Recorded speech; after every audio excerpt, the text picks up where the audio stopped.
Hello, comic book guys and gals, and welcome to Comic Mag Musings. This handsome devil's your host, Bill Miller. All right, we have a mystery unboxing, really an unenveloping. We've already taken these out of the box, but we have two envelopes of what I suspect are graded comic books. So let's dig in with our trusty box cutter for the handers of the right. I don't know what's in here, and I will try to open these in a way that allows you to see them before I do. All right, this first one has one of those seal bags, which I'm not wild about, but it is what it is. All right, are you kids ready? This might be a punch in the mouth. Here we go. Boom. Oh boy. Fantastic. What a way to start off with a pre-code horror comic book. Love it, love it, love it. This is Witch's Tales number 5. Harvey Publications, September of 1951. Bondage cover. Rudy Pillay, Bob Powell, and Vic Donahue art.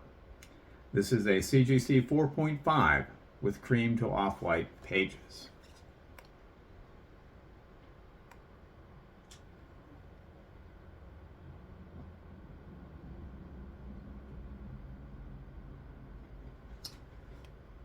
There is a lot going on.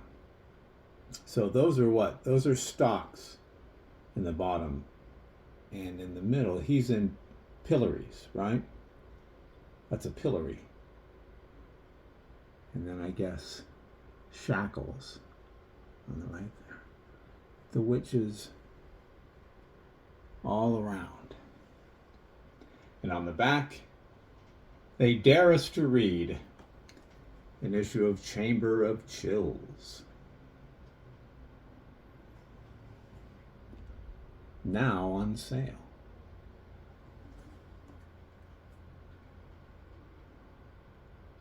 So Witch's Tales, issue number 5. Well, that's a great way to start. And this one is taped down. All right, here we go. Oh boy, look at that beaut. Soup's excited about this one.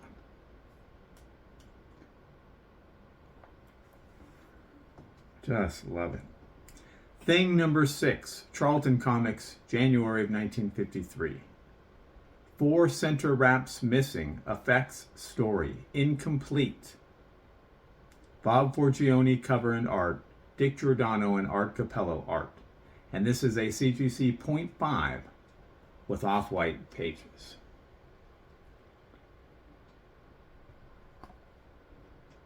But what an incredible value this was.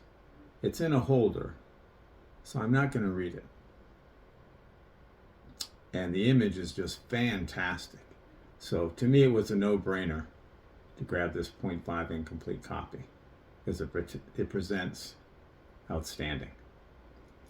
And on the back, I will train you at home for good pay jobs in radio, television. Either or, take your pick.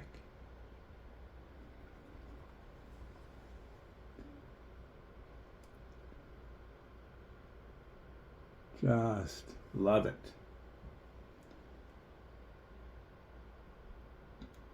This is Thing, issue number 6.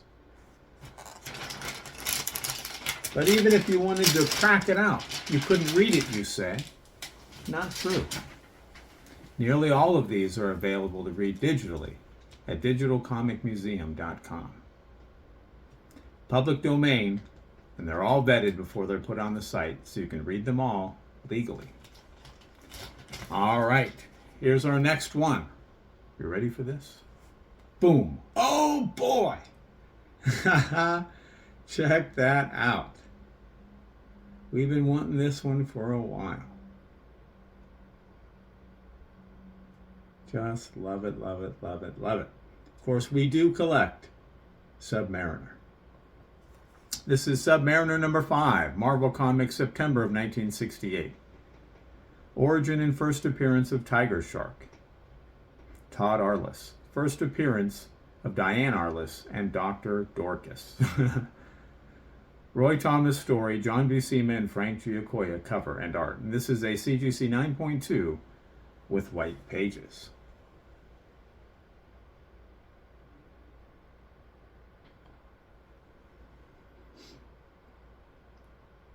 So very, very excited to get this one, as I just couldn't bear paying the inflated prices over the last few years.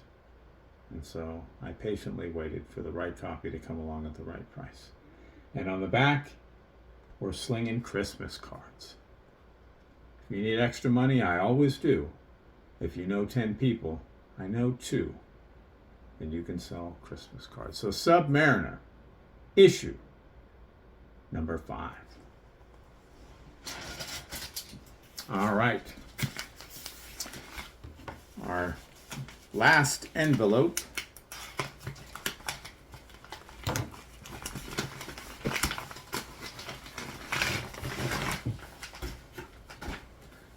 And it has 3 comics. Again, not looking. And here is the first one. Oh boy! Fantastic. You better know we're a fan of The Rocketeer.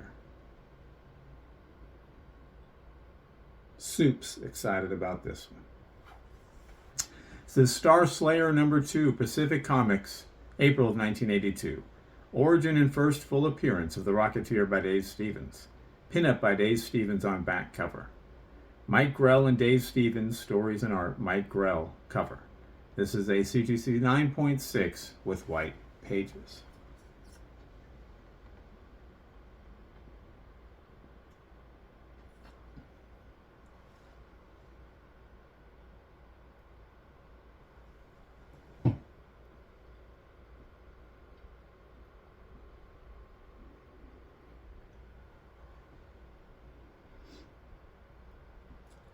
Of course, the pinup on the back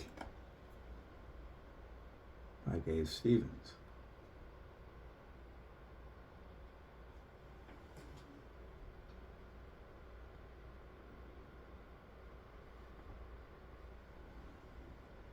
Which, in my opinion, is better than the cover.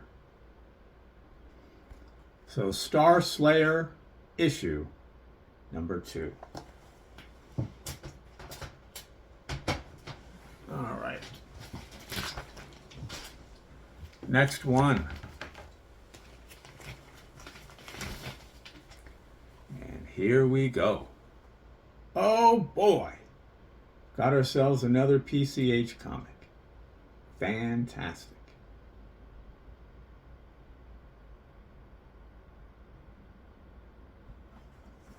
This is Spellbound number 11.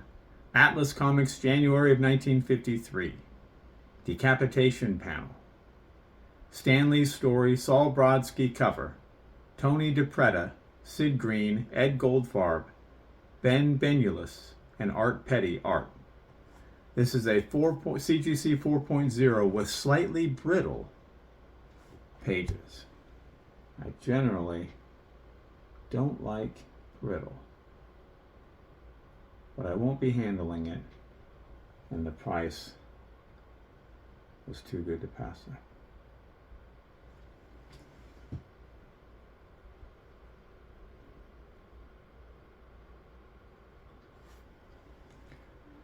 Says the empty coffin. The coffin, it's empty.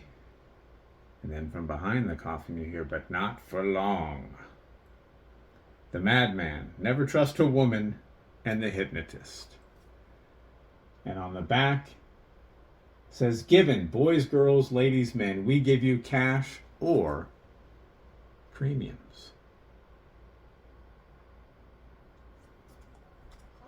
Now, I'm not allowed to tell you which premiums they might give you, but they sure look pretty cool.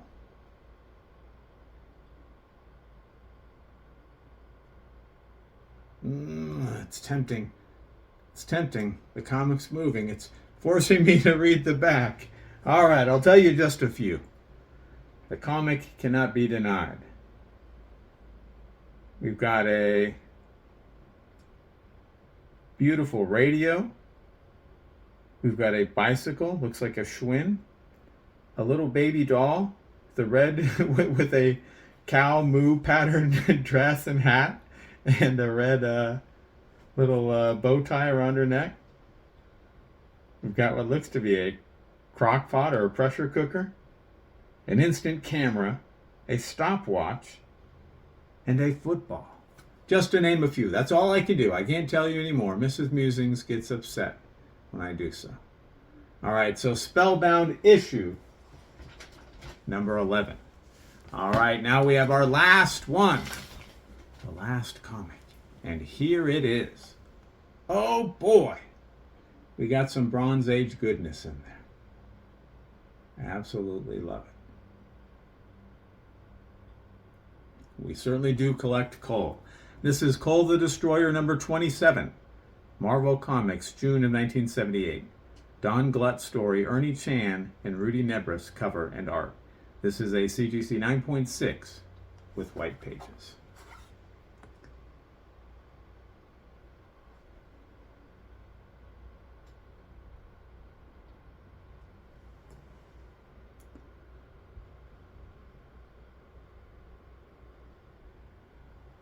And on the back, we have a message